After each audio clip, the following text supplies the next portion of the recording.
Vem cá, ficar mais um pouquinho comigo e aprender como cuidar um pouquinho melhor da sua saúde. Hoje, especificamente, os bebês estão brilhando aqui, porque a gente vai tentar entender qual é o melhor cuidado para a pele desse bebê. Mas antes, reflete comigo nessa frase. O ânimo, a esperança, a fé, a simpatia e o amor promovem a saúde e prolongam a vida. O espírito contente, animoso, é saúde para o corpo e força para a alma. Já dizia o texto bíblico, o coração alegre serve de bom remédio. Olha só que mensagem poderosa, Ellen White, uma escritora americana, escreveu falando sobre isso, como a gente pode manter um espírito alegre e isso vai se refletir na nossa saúde física e emocional também. Tamo junto, viu? Tamo junto na luta para vencer a braveza, a raiva, o desânimo e manter o espírito para cima hoje. E como eu falei no comecinho do programa, a doutora Cristiane Kaffler está aqui para falar um pouquinho sobre os cuidados com a pele desse serzinho tão maravilhoso que enche a nossa casa de bagunça, de alegria, de tantas emoções, tantos sentimentos. Como é que tem sido aí na sua casa? Como é que foi? Você se lembra? Foi muito legal, não é? Doutora, bem-vinda ao Vida e Saúde mais uma vez. Obrigada, Teru. E é um momento tão assim incrível, o momento da chegada de uma criança em casa, mas ao mesmo tempo é um pouco de caos, porque a gente fica com tantas informações, tantas mudanças, e aí a pele do bebê acaba também sendo esquecida porque está em transição, né? Saiu do útero e agora veio para a luz, poluição, o ar-condicionado. Fala pra gente, a pele do bebê é diferente, do recém-nascido é diferente de um bebê de 2 anos? Em quê? É diferente, Teru, é bem diferente. A gente sabe que o recém-nascido tem menos camadas de pele. Então, a pele é dividida basicamente em 3 camadas. A camada superior, a camada média e a hipodérmica, a camada de gordura. Essas camadas, elas servem para proteção. E o bebezinho recém-nascido tem uma pele muito mais fininha, ele tem menos células, então ele está com uma predisposição de maior absorção. Às vezes a gente pensa, imagina um creminho aqui para passar, não tem problema nenhum, mas na verdade esse bebê vai absorver muito mais do que nós que somos adultos. Então tudo que a gente aplica na pele do bebê, tudo que tem contato com a pele do bebê tem que ser muito bem escolhido. Tá certo, e eu tô me lembrando aqui de um episódio, mãe, de 3ª viagem já, hein? Levei minha filhinha para tomar um banho de sol e no final do dia minha mãe me questionou, nossa, essa menina tá morena, tá vermelha, o que aconteceu? E só então eu me dei conta. E ficamos 15 minutinhos, mas realmente essa delicadeza da pele do bebê, a gente precisa, assim, redobrar a atenção. Antigamente, aqueles bebês que ficavam amarelinhos, a gente orientava, expõe o sol, mas o bebê não tolera uma exposição um pouquinho maior. Então a gente tem que tomar o maior cuidado na hora de colocar o bebê no sol mesmo, porque eles queimam e torram. Graças a Deus não aconteceu nada, não teve nem queimadura, foi só uma pele que ficou mais vermelhinha. Doutora, é o seguinte, a gente tem aqui algumas...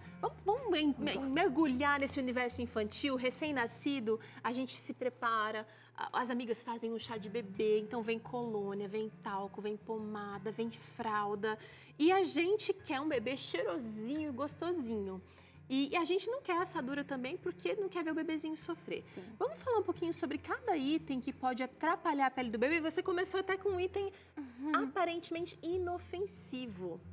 Qual é o problema dos bichinhos de pelúcia? Os bichinhos de pelúcia, eles contêm ácaros. Então, o bebê gosta de apertar, de amassar. Minha bebê até morde. Se ela pegar aqui, hoje ela vai morder. Então, o que a gente orienta? Se for dar um bichinho de pelúcia, tem que lavar bem antes. Não adianta simplesmente pegar um bichinho que fica lá pendurado ou muito tempo parado. Aquilo vai depositando um monte de pó, ácaro, e esse bebê vai ter contato direto com esse ácaro. O ideal mesmo é nem dar para um bebezinho, porque a gente sabe que eles não estão preparados ainda para o contato. Então, pelúcia é melhor evitar? Melhor evitar. Se tiver, lavar com frequência? Sempre lavar. Tá. Vamos falar dos produtos de higiene que o bebê, que normalmente a gente acaba usando, né? A gente tem o álcool que é usado para limpeza do cordão umbilical, mas não é um álcool comum. Não, na verdade a gente pode usar o álcool 70, que é o melhor, aquele que faz a melhor asepsia. E a gente sabe que o coto deve ser limpado, porque algumas mães têm receio e têm medo de tocar aquela região, aquele coto umbilical. Ele fica ali penduradinho, mas e se ele cair antes da hora? Será que vai sangrar? O que vai acontecer? Não tá doendo pro bebê? Exatamente. Então, é certo que a gente faça uma higiene com o coto com algodão embebido no álcool, tem que ser esse algodão aqui, não o algodão de ouvidinho. Então você pode fazer uma rotação leve ao redor para tirar aquela parte de sangue coagulado, porque o coto pode ser um foco de infecção e pode ser grave, inclusive, uma infecção no coto umbilical do bebê. Por isso que é importante em todo banho você fazer depois essa limpeza com o algodão. Entendi. E lembrando que é passageiro, né, gente? É uma fase muito rapidinha, o coto logo cai e aí muda. Doutora, a gente tem alguns outros produtos aqui, como o talco, repelente, o olhinho, aquele olhinho para ajudar na limpeza da pele, né? Porque descama, troca muito com frequência. O que você indica? O olhinho, ele é bom, principalmente para aquelas crianças que fazem a crosta láctea. O que é isso? É tipo uma dermatite seborreica em que o couro cabeludo começa a ter descamação. Sim. Isso é assustador para a mãe. A mãe fala o seguinte, e agora o que eu faço? Porque meu filho já está com problema de pele. Isso é muito comum, muito frequente, não precisa assustar. A gente usa um óleo que seja para remover essas crostas com delicadeza. E aquelas mães mais desesperadas falam, nossa, vão pensar que eu não dei banho na criança, né? Mas é natural, então. É natural essa descamação fisiológica. E a gente sabe também que o óleo pode ser usado para fazer uma manutenção da hidratação da pele. Então a gente usa o hidratante, o óleo não substitui o hidratante, mas ele é importante para fazer uma película para que aquela água não evapore. Então vamos falar sobre hidratante. O que será que é ideal na hora depois do banho, né? Será que todo bebê precisa de hidratante ou só aqueles com pele mais ressecadas? Todo bebê precisa de hidratante. E o hidratante tem que ser feito para a pele do bebê. Tem hidratantes que estão escritos ali, recém-nascidos. Não pode ser o hidratante que a gente usa no nosso corpo, aquele hidratante cheio de essência, com cheirinho gostoso. Não pode. Tem que ser um hidratante específico para a pele do bebê e tem que ter um pH específico também. A gente sabe que o bebê tem um pH em torno de 4,5 da pele. Então não pode fugir disso. Não pode fugir disso. Se você usa algo muito básico, vai irritar a pele do bebê. Tá. Agora vamos falar dos talcos e também a gente acabou não colocando aqui, tá em outra área, mas produtos com cheirinho, na verdade. Sim, os talcos eu sou bem contra. Eu acho que os talcos não são necessários. A gente sabe que os talcos têm alguns metais pesados, então eles são inalados pelo bebê. Isso é muito prejudicial. Então o ideal é evitar todos os tipos de talco para bebê. Agora, o grande terror das mães cuidadosas é a assadura. O que fazer para evitar a assadura? Já que antigamente se utilizava o talco, o amido de milho e coisas parecidas. As pomadas que a gente tem no mercado hoje são suficientes, são boas? Tem alguma que seja mais assim, especial?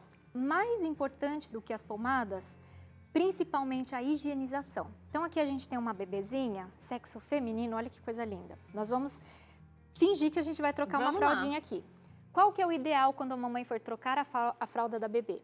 Ela tem que fazer a limpeza em direção da vagina com, vamos colocar aqui um algodãozinho embebido na água. Geralmente a gente usa uma água morna.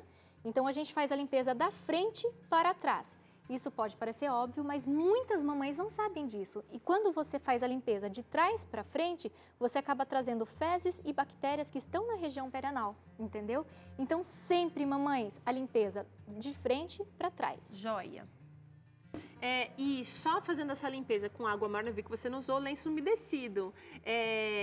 Vai ser suficiente para evitar assaduras? Com certeza. O lenço umedecido, ele é legal, mas para aquelas ocasiões em que a mamãe não tem como usar uma água morna com o algodão, entendeu? Então a gente pode deixar na bolsa quando sai, naquele caso de emergência.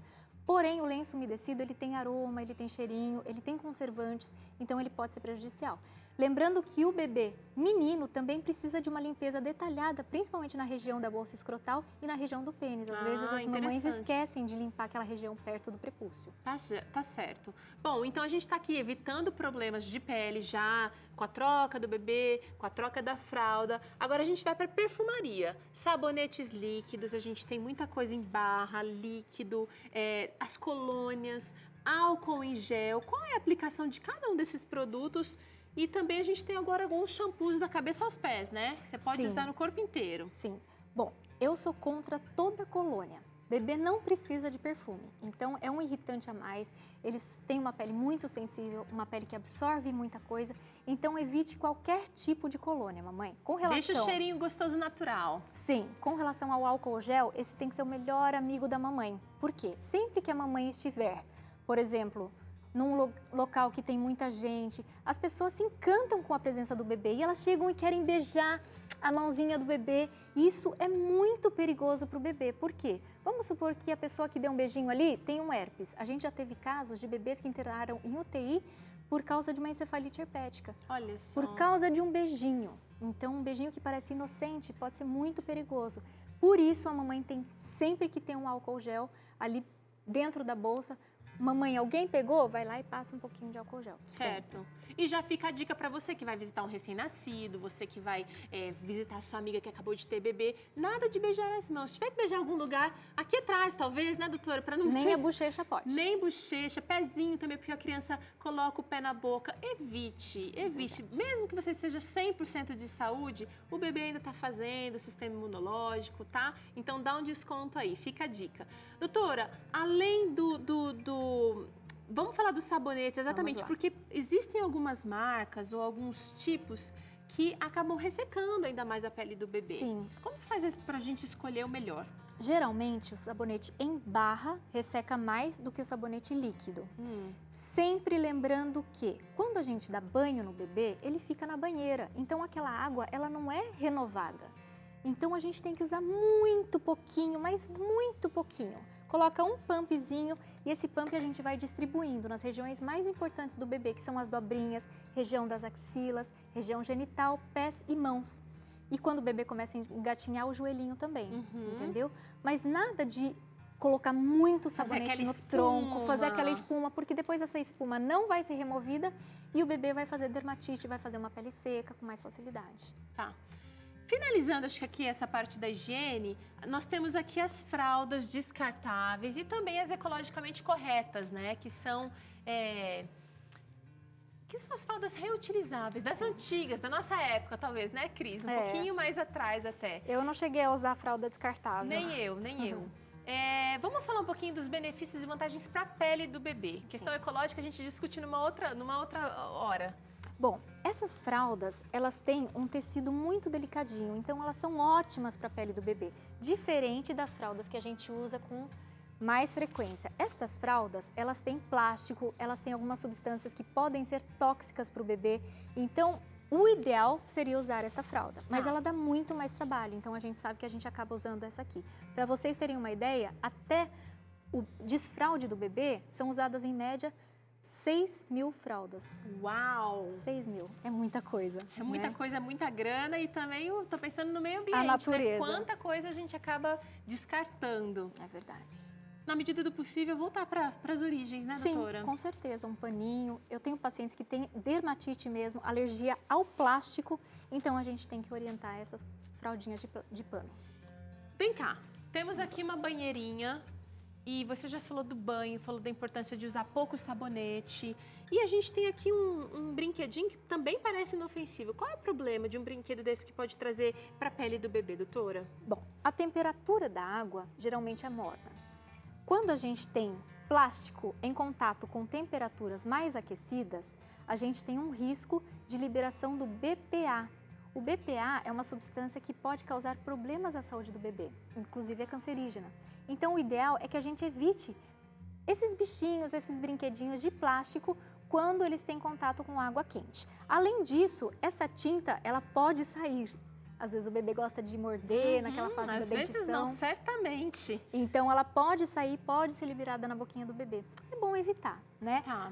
E a temperatura da água também é super importante, Teru, porque a gente não pode dar banho no bebê com uma temperatura muito quente. Aquela temperatura que a gente toma banho pode ser muito quente para o bebê. Então, como que a gente vai saber a temperatura ideal? Você tem que testar a temperatura nesta região, que é uma região super sensível e que não tem camadas a mais na pele que vão mascarar a temperatura real. Então, você coloca o punho e o ideal dessa água é que ela esteja em torno de 36 a 38 graus. Levemente aquecida, então. Levemente morninha. Tem gente que não vai ter o termômetro, mas testando no punho a gente vai ter uma sensibilidade boa. Nada de água pelando para esse bebê, hein? Não importa Nem o frio, pensar. fecha bem as portas para manter o ambiente aquecido, mas nada de ressecar a pele dele. Agora, passando um pouquinho assim dessa parte do cuidado com o bebê, vamos pensar nas roupas. Existem muitos sabonetes hoje, ou sabões, perdão, amaciantes também específicos para a roupa de bebê. Por que o sabão normal não dá conta? Na verdade, eles são muito mais alergênicos. A pele do bebê não tem aquela barreira totalmente íntegra, então ela absorve muito mais. O ideal é que o bebê nem use esses produtos que a gente geralmente usa nas nossas roupas no dia a dia. O ideal é que o bebê use aquele sabão específico para bebê ou sabão de coco e nunca o amaciante. Bem neutrinho. E o cheiro neutro. também, né? Porque você falou do cheiro das colônias e Sim, tal. não precisa. É um cheiro muito mais suave. De coco, então, nem tem cheiro. Nem tem cheiro. Tá. Mais limpa. Agora, com certeza. Agora é o seguinte, você deve estar se perguntando aí, que mais, além das coisas de contato direto com a pele do bebê, podem interferir na saúde da pele desse recém-nascido? A nossa equipe de produção preparou aqui, doutora, uma mesa, aliás, 2 mesas, bem assim, colorida, digamos, com a intenção da gente tentar entender o que os produtos que a gente ingere tem a ver com a saúde da pele do bebê. Queria que você falasse pra gente um pouquinho, acho que primeiro falando sobre os alimentos que são industrializados, doutora. Bom, os industrializados são terríveis, tanto para o bebê quanto para a criança daquela primeira infância. Por quê? Eles são ricos em açúcares, eles são ricos em corantes, a criança se atrai por todas essas cores, eles são altamente engordativos, a gente sabe que as crianças começaram com uma obesidade muito precoce por causa desses produtos industrializados. Eu estava comentando antes, eu já vi bebê tomando esses líquidos em mamadeira. Refrigerante à base de cola. Exatamente, tomando na mamadeira. Isso é um veneno para a criança, um veneno para o bebê. Os papais e as mamães deveriam sempre botar a mão na consciência e evitar todos os industrializados. Eles têm muitas substâncias para manter esses produtos com uma durabilidade maior que fazem mal para o bebê e eles podem se refletir na pele. O bebê, tendo qualquer alergia alimentar, ele vai diretamente mostrar isso na pele. Então começam as bolinhas vermelhas, começam as coceiras no corpo e às vezes a gente precisa mexer na dieta do bebê para que ele consiga melhorar. Muito interessante isso, porque você falando isso, a gente estava falando, né, do recém-nascido que não vai comer isso aí, mas aos poucos, conforme o bebê vai crescendo, ele vai observando a alimentação dos pais ou a alimentação da escola e ele vai tendo interesse por essas coisas também. A gente tem aqui iogurte, eu estou pensando aqui nos doces de iogurte, os salgadinhos, todos eles têm pelo menos corante, se não todos têm conservante também. Tem mamãe que acredita que isso aqui vale um bifinho, porque já ocorreram algumas propagandas nesse sentido. Não é verdade. A gente sabe que esses produtos, eles são industrializados e eles não são bons para a saúde do bebê. Então, a gente tem que evitar ao máximo. Vamos falar... E todos eles podem causar alergias na pele, doutora? Todos eles. Inclusive o leitinho, o leite de vaca. A gente tem muitos casos de alergia à proteína do leite de vaca, porque o bebê tem um intestino que não está preparado para absorver totalmente essa proteína. Tá. Então, eles fazem alergia realmente e essa alergia se reflete na pele. Acho que falou dos principais. Sim. Agora é o seguinte, gente, nutrição do bebê é o pediatra, é a família que vai discutir, é o médico especialista, dermatologista vai encaminhar para o especialista, mas é importantíssimo que você faça esse acompanhamento e não tire por conta alguns alimentos. Então vai tirar o leite da vaca, por exemplo, o que você vai substituir? A criança está numa fase de uma alta demanda de nutrientes, então tem que fazer isso com um profissional, né, doutora? Com certeza, não dá para substituir. Agora vamos falar desses alimentos aqui, porque nós também temos, já é uma fase que a criança já está mais aberta, né? Depois dos 6 meses de aleitamento, ela já começa a experimentar frutinha e tal. Esses alimentos também podem ser alergênicos ou não? Também, mas muito menos do que os industrializados. A gente sabe que o prato daquele bebê que está começando a comer, ele tem que ser muito rico, muito diversificado. Então a gente tem as leguminosas, a gente tem as verduras todas, que a gente tem que brincar com as cores, com as diferentes vitaminas, a gente tem que dar proteína para o bebê, a gente tem que dar o carboidrato, tem que diversificar muito bem esse prato para que o bebê não tenha uma coisa só. Muitas mães e pais acham que porque o bebê está gordinho, ele está saudável. E a verdade é que não é isso. A gente tem que diversificar para que o bebê esteja dentro de uma curva de crescimento, de ganho de peso e de ganho de altura. Tá. E eu estava pensando aqui, né? Especialmente os alimentos que são orgânicos, talvez tenha menos chance ainda de alergia, porque os agrotóxicos que são aplicados para muitas frutas e verduras podem também atrapalhar uma criança que já seja mais sensível a na verdade, podem contribuir para o desenvolvimento de uma alergia, né, doutora? Com certeza, os orgânicos, o problema aqui no Brasil é que eles são muito caros.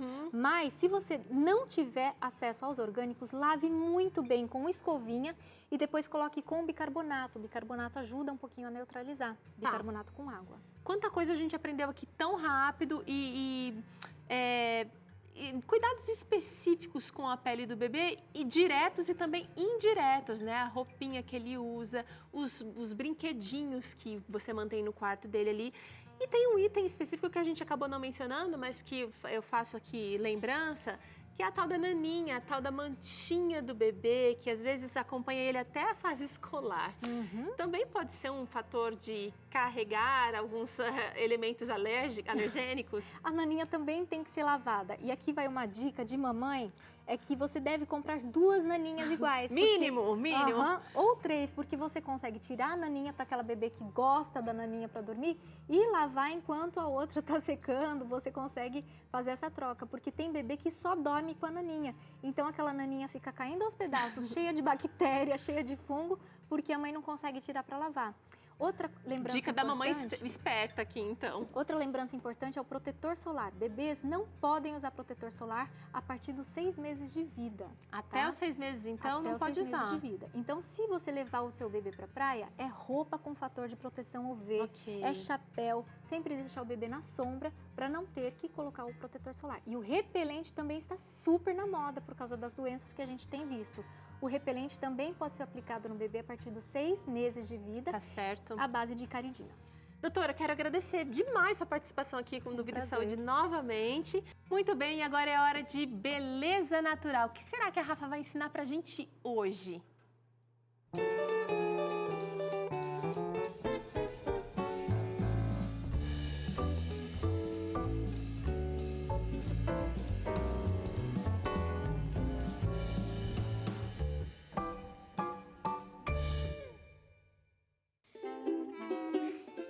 Cabelo seco? Ai, cheio de pontas duplas. E agora, o que eu faço? Fica calma! Vamos aprender agora uma receitinha hidratante. Você vai precisar de uma cenoura picada, meio abacate bem maduro, uma colher de sopa de mel, uma colher de sopa de amêndoas, 3 colheres de sopa de leite de coco e uma ampola de vitamina E, que você encontra em qualquer loja de cosméticos e é bem baratinho, tá? Para preparar a nossa hidratação, você vai bater no liquidificador a cenoura, as amêndoas, o leite de coco, o mel, o abacate e a vitamina E.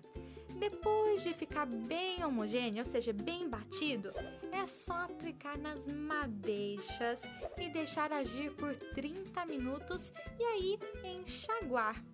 O melhor, sabe o que é? É que essa mistura contém gorduras, óleos e vitaminas que ajudam a fortalecer os fios do cabelo. Por isso, essa maravilha de cabelo que vocês estão vendo. A recomendação é fazer uma vez por semana. Obrigada, Rafa. Todo mundo fica bem lindo, cabelões lindos por aí. A gente vai fazer um rápido intervalo no próximo bloco. O doutor César Vasconcelos vai estar aqui falando sobre a relação entre mãe e bebê. Você precisa entender essa importância. E ainda hoje tem receita por aqui, salada de lentilha maravilhosa para você. Sai daí não, a gente já volta.